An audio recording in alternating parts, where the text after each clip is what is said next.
Assalamualaikum dan salam sejahtera. Bagi tugasan Asas Ekonomi 2, kami telah sebulat suara untuk mengkaji berkenaan dengan kesan pandemik COVID-19 terhadap ekonomi di Malaysia. Berikut adalah nama ahli kumpulan kami iaitu Cik Siti Zunairah, Cassandra Vingsi, Nurul Ainaturah, Nurul Syahirahanis dan Ruhsyahnah Farwin. Pengenalan. COVID-19 adalah suatu penyakit yang disebabkan oleh virus SARS-CoV-2 yang telah ditemui pada Disember 2019 di Wuhan, China. COVID-19 di Malaysia. Kes pertama COVID-19 di Malaysia yang telah dikenal pasti adalah pada 25 Januari 2020, iaitu 3 warga Cina yang mempunyai kontak rapat dengan seseorang yang telah dijangkiti virus COVID-19 di Singapura. 3 orang warga Cina ini telah memasuki Malaysia melalui Singapura pada 24 Januari 2020 dan mereka mendapat rawatan di Hospital Sungai Buloh, Selangor, Malaysia. Seterusnya, warga Malaysia pertama yang disahkan dijangkiti virus COVID-19 pada 4 Februari 2020 merupakan seorang lelaki berusia 41 tahun. Lelaki ini mengalami simptom seperti demam dan batuk selepas pulang dari Singapura dan telah dikuarantin di Hospital Sungai Buloh. Pada hari yang sama juga, seorang kanak-kanak perempuan warga Cina berusia 4 tahun yang dikuarantin di Hospital Sultan Amalia, Langkawi sejak 29 Januari 2020 telah sembuh dan dibenarkan pulang ke China. Kanak-kanak perempuan ini merupakan pesakit COVID-19 pertama yang sembuh di Malaysia. Situasi semasa wabak ini memerlukan tindakan drastik diambil bagi memulihkan keadaan secepat mungkin.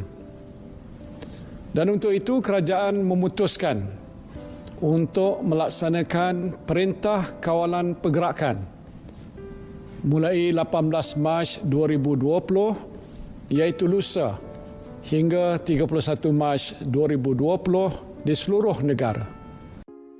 Perintah Kawalan Pergerakan PKP ini telah mengakibatkan banyak sektor terjejas termasuklah sektor ekonomi. Jadi, mari kita lihat apakah kesan COVID-19 terhadap ekonomi di Malaysia. Antara kesan pandemik COVID-19 terhadap ekonomi di Malaysia ialah pengangguran. Perintah Kawalan Pergerakan PKP telah menyebabkan banyak pekerja kehilangan pekerjaan mereka. Ini menyebabkan berlakunya pengangguran. Peningkatan kadar pengangguran pada tahun 2020 banyak dipengaruhi oleh pemberhentian pekerja oleh syarikat-syarikat yang terkesan dengan langkah kerajaan dalam mengawal pandemik COVID-19. Ini menyebabkan banyak syarikat tidak dapat beroperasi seperti biasa dan menyebabkan peningkatan dalam pemberhentian pekerja. Sektor industri yang paling terkesan ialah industri berkaitan pelancongan dan pembuatan. Kedua-dua industri ini adalah yang paling terjejas. Mari kita lihat ilustrasi yang disediakan oleh Jabatan Perangkaan Malaysia. Graf menunjukkan bilangan penganggur dan kadar pengangguran dari tahun 2010 hingga bulan Mei tahun 2020. Berdasarkan graf ini, dapatlah dilihat peningkatan yang drastik berlaku pada tahun 2020. Kesan seterusnya ialah kehilangan sumber pendapatan. Pengangguran menyebabkan pekerja kehilangan sumber pendapatan. PKP memberi impak buruk bukan kepada pekerja sahaja, malah keluarganya sekali. Kebanyakan keluarga daripada golongan P40 terjejas. Kejadian ini menyebabkan rakyat perlu mengikat perut untuk berjimat. Malah, lebih perit lagi ada yang terpaksa mencuri di pasar raya. Jumlah rakyat yang dilaporkan miskin semakin meningkat akibat kehilangan atau pengurangan pendapatan. Kesan seterusnya adalah aktiviti perbelanjaan berkurangan. Pada tahun 2020, dikatakan seramai 520,000 rakyat telah kehilangan kerja melalui kenyataan Menteri di Jabatan Perdana Menteri Bahagian Ekonomi. Hal ini menyebabkan rakyat mengalami pengurangan pendapatan serta tidak berupaya untuk mengukuhkan simpanan. Maka, ini bermakna rakyat tidak mampu untuk berbelanja dan pertumbuhan ekonomi akan terjejas. Kesan yang lain pula, perniagaan terpaksa diberhentikan. Sejak PKP 2.0 dilaksanakan, beribu-ribu perniagaan telah ditutup sepenuhnya. Ini menyukarkan perniagaan membuat perancangan berkaitan gaji pekerja, aliran tunai dan hutang. Selain itu, ia mengakibatkan perniagaan mengalami kerugian dan menghadapi cabaran yang teruk, termasuk gangguan rantaian bekalan yang mempengaruhi kelestarian perniagaan, pekerjaan dan produktiviti. Seterusnya ialah kesan terakhir pandemik COVID-19 terhadap ekonomi ialah nilai keluaran dalam negara, KASA, KDNK atau lebih dikenali dengan GDP. KDNK ialah nilai barang dan perkhidmatan akhir yang dikeluarkan dalam sesebuah negara bagi tempoh setahun oleh faktor pengeluaran milik negara tersebut seperti perkhidmatan, pembuatan, pertanian dan pembinaan.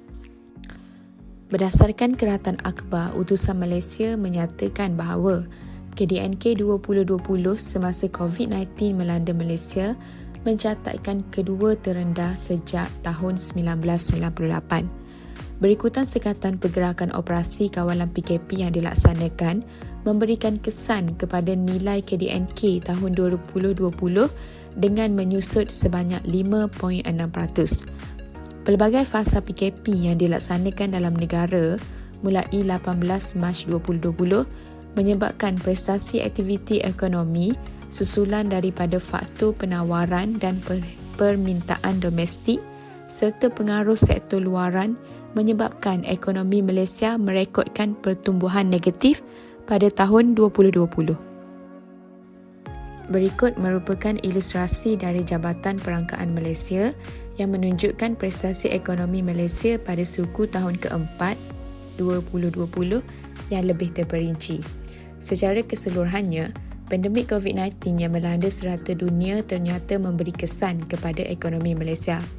Prestasi KDNK pada tahun 2020 merosot 5.6% berbanding positif 4.3% pada tahun 2019 dipengaruhi oleh kejatuhan semua sektor ekonomi. Sektor perkhidmatan merekodkan pertumbuhan negatif 5.5% diikuti oleh sektor pembuatan menurun sebanyak 2.6%. Seterusnya, sektor pertanian mencatatkan penurunan 2.2%, pelombongan dan pengkuarian negatif 10.0%, dan sektor pembinaan merosot sebanyak 19.4%. Dari segi permintaan, semua komponen perbelanjaan mencatatkan pertumbuhan negatif kecuali perbelanjaan penggunaan akhir kerajaan yang merekodkan pertumbuhan positif 4.1%. Perbelanjaan penggunaan akhir swasta merosot sebanyak 4.3%, sementara PMTK menyusut sebanyak lebih besar kepada 14.5%.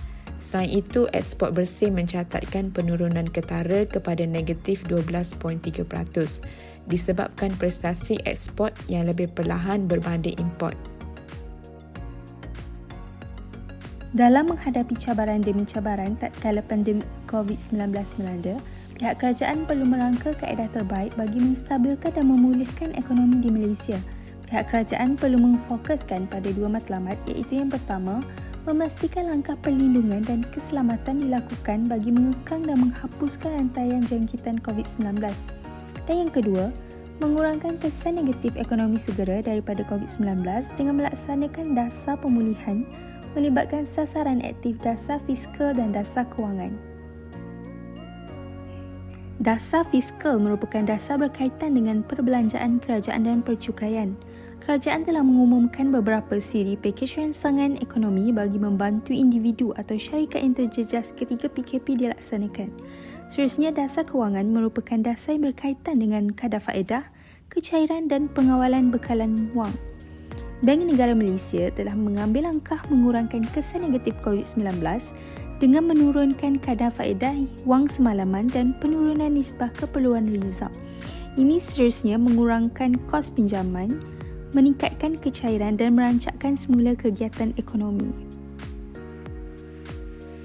Selepas 2 tahun negara kita bergelut dengan pandemik, kini Malaysia telah berada di fasa peralihan ke endemik dengan sempadan antarabangsa telah dibuka serta aktiviti ekonomi dan sosial hampir kembali kepada normal.